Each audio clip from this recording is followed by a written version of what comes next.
افتح يا روزيه. ما هو انا مش هنسيبك تتخمد اكتر من كده. بالهداوه يا ابني، واحده واحده قلقت منامنا. خش نام يا حاجه وخليكي في حالك واقفلي بابك عليكي. بنقول لك افتح يا روزيه في يومك الازرق ده. ما هو انا مش منقول من هنا، ان شاء الله نقعد لك لبكره.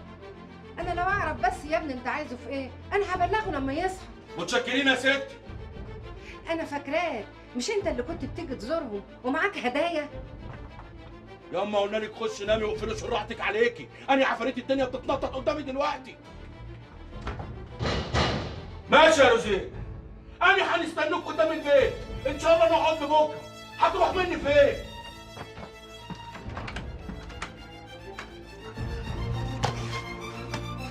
حاضر حاضر.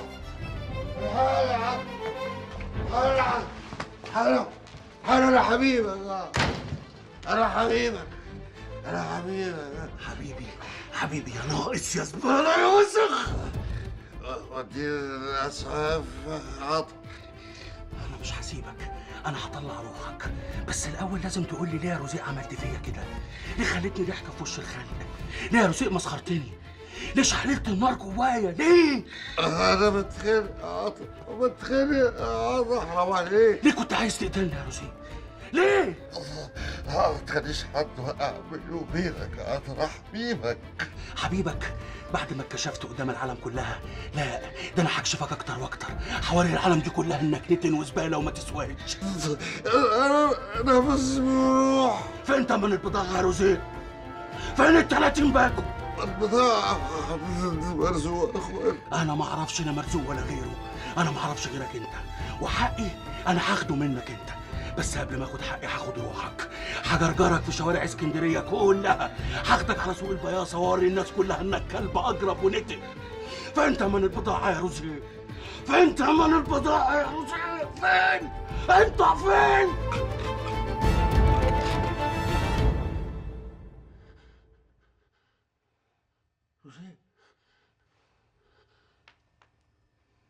رزيق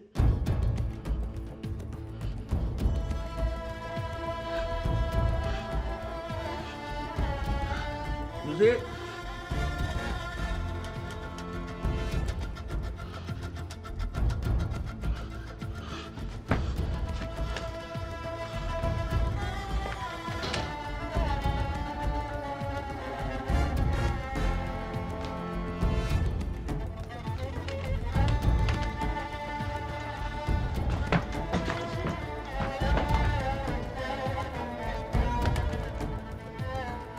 رزيق. عم رزيق، عم رزيق، عم رزيق.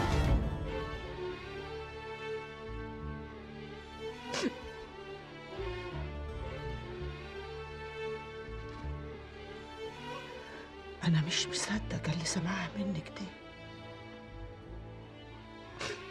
هو ده اللي حصل.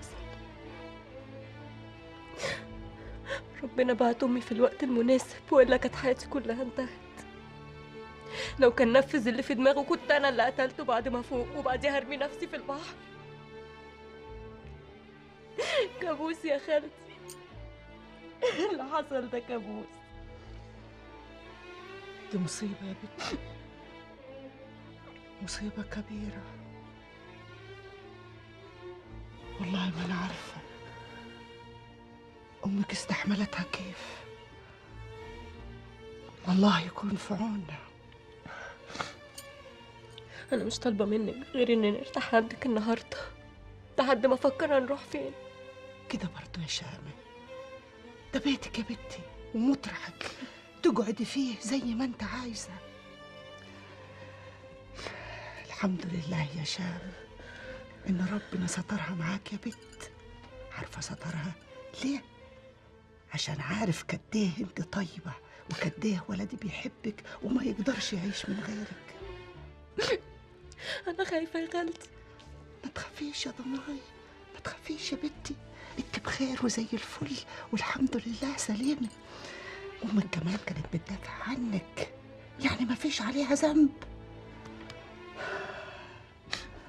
فينك يا طلعت يا ولدي؟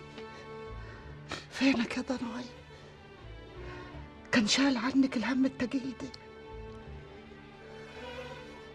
أنا عايزاه يرجع بقى. مش عايزة حاجة من الدنيا غيره. هيرجع يا بنتي، هيرجع يا رب. هون الأيام اللي جاية يا رب.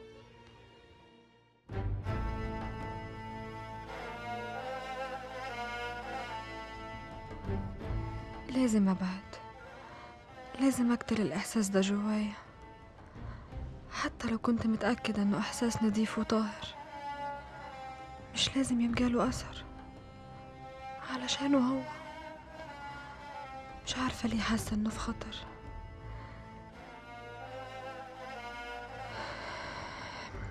كيف أبعد عنه وأنا خايفة عليه؟ كيف؟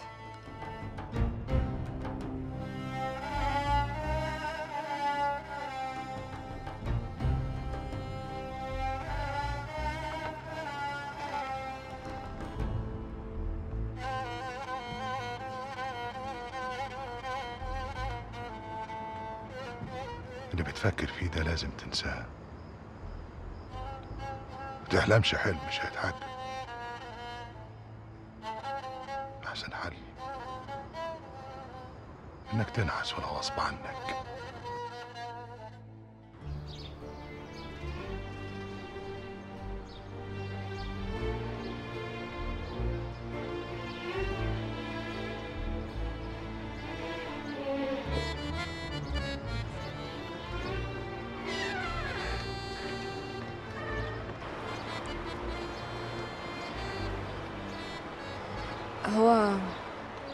هو شفيق صاحي؟ لسه احنا عسان. وانت ما نعستش ليه؟ مش عارف، بس الليلة اللي فاتت كانت صعبة. الكبير خلاني اللي عمله معايا أحس بالأمل. عرفت قد إيه هو خايف عليا وعايز يرجعني لنفسي من الدنيا من تاني. كان دكتور بيعالجني. أبويا؟ أيوة، الشغل هو اللي هيرجعني نفسي من تاني وهيرجعني للدنيا كلها. وأنا لازم أعيش زي كل الناس. ما ينفعش أقفل عليا مطرحي واستنى لما ربنا يفرجها عليا بالحل. الحل إني أعيش ولا إيه؟ انت متغير قوي. أنا اتغيرت كتير. الشغل غيرني كتير وثقة الكبير فيا غيرتني كتير، وأنا لقيت الحل لنفسي عشان أعرف أدخل في وسط الناس وأعيش بيناتهم. لقيت الحل إني أنسى. تنسى ايه؟ أنسى اللي أنا مش فاكره. أخرج أقابل الناس، أتعامل معاهم وأنا متأكد إن ما فيهاش حاجة. الكبير باللي عمله معايا اداني ثقة في نفسي. أنا ما قدرتش أنام ولا أنعس غير لما أشوفك.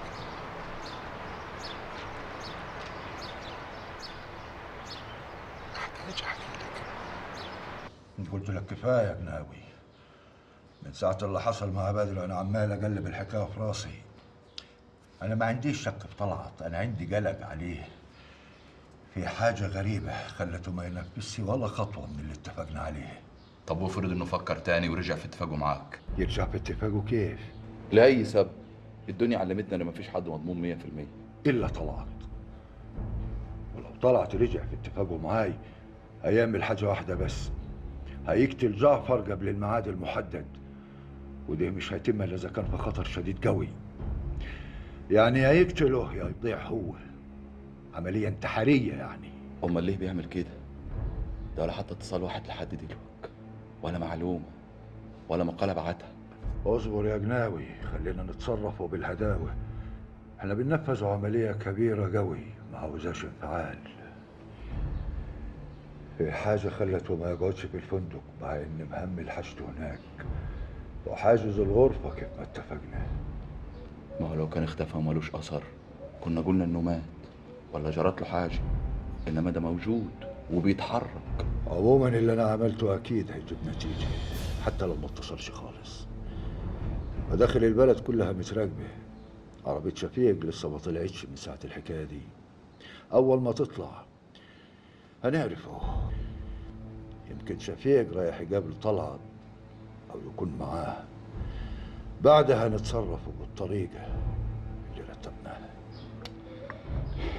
انا مش عارف ليه بيصعب علينا الامور بالشكل ده بدل ما يسهلها. أكيد المانع شديد قوي. إيه؟ فك سحنتك دي عاد. أنا قلبي حاسس إن الحكاية هتمشي أحسن من اللي إحنا عاوزينه كمان.